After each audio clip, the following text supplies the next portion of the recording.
it is the intent of the City Council of the City of Tampa to not approve the appropriation of funds for any action or activity that would abrogate or criminalize the rights of its residents to make reproductive health decisions, including abortion care for themselves. And this was what was added by the attorneys, except as may be required by state or federal law, which, in my opinion, basically negates the whole point of this. For more than 50 years, we have been confronted with state legislatures passing laws inconsistent with the federal or state law of the land. Mississippi's abortion ban that was upheld by the Dobbs decision was in violation of federal law until the U.S. Supreme Court reinterpreted that law. In this very state, Tallahassee has passed dozens of laws that courts have found unconstitutional, from school vouchers to voter suppression acts to the death penalty statute to parental consent to today's woke act that was just partly overturned. Florida has passed laws that were declared unconstitutional until after years of effort they found a friendly court. To this day, Florida Statutes Chapter 256 bans the burning of the Confederate flag, which is a law that has been unconstitutional since 1989. Multiple members of the current U.S. Supreme Court have suggested that the right to an attorney, guaranteed by the overturning of Florida law in Gideon versus Wainwright, is next. Tallahassee has repeatedly chipped away at our municipal autonomy and home rule. We cannot cede or surrender our rights any further, especially on the topic at hand, government interference, in which Tampa residents and those across the country, most recently in Kansas, have made clear that they oppose. These decades of asymmetric legislating must end. If you then look at number 2, Kelly, if you can, if you can flip to my resolution. Okay. So in my resolution, actually pull it down. My resolution, the star portion is where that highlighted portion is just taken out. That's all that's different. Now, if you go further down, in the city's version, if you could, flip-flop the city's version real quick. Okay. You see there's stars with number 2 and number 3 at the bottom of the city's version, and this is because they took these portions out.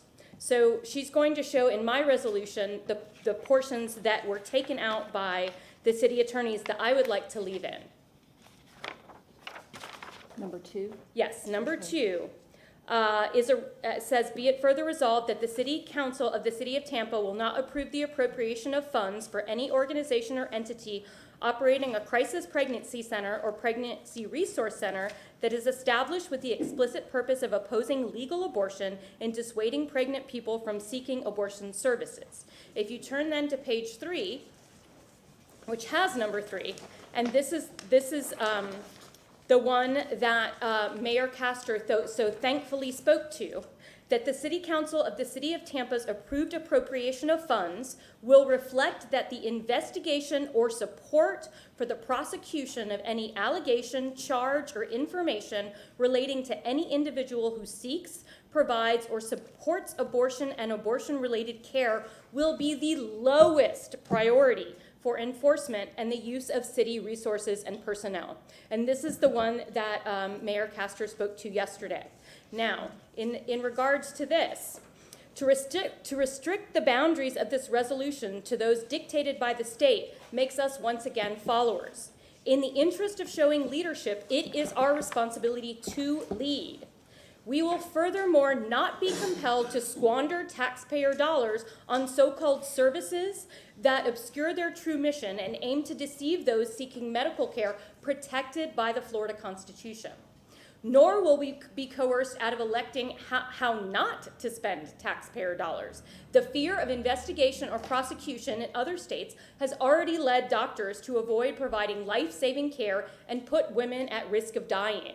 On Tuesday, a South Carolina lawmaker fought back tears as he explained an anti-abortion law he'd voted for led to a 19-year-old woman facing a greater than 50% chance of losing her uterus and a 10% chance of developing sepsis and dying. Lawyers advised doctors that they could not remove the fetus despite the woman's water having broken after just 15 weeks. The patient was discharged from the hospital and told to deal with the miscarriage on her own. On July 29th, Dr. Jessian Munoz, a Texas OBGYN, could not provide an abortion to a woman in the midst of a miscarriage with a womb infection. The fetal heartbeat had not yet stopped, so he waited until she lost multiple liters of blood to terminate. By that point, she had developed major complications that required surgery and had been put on a breathing machine.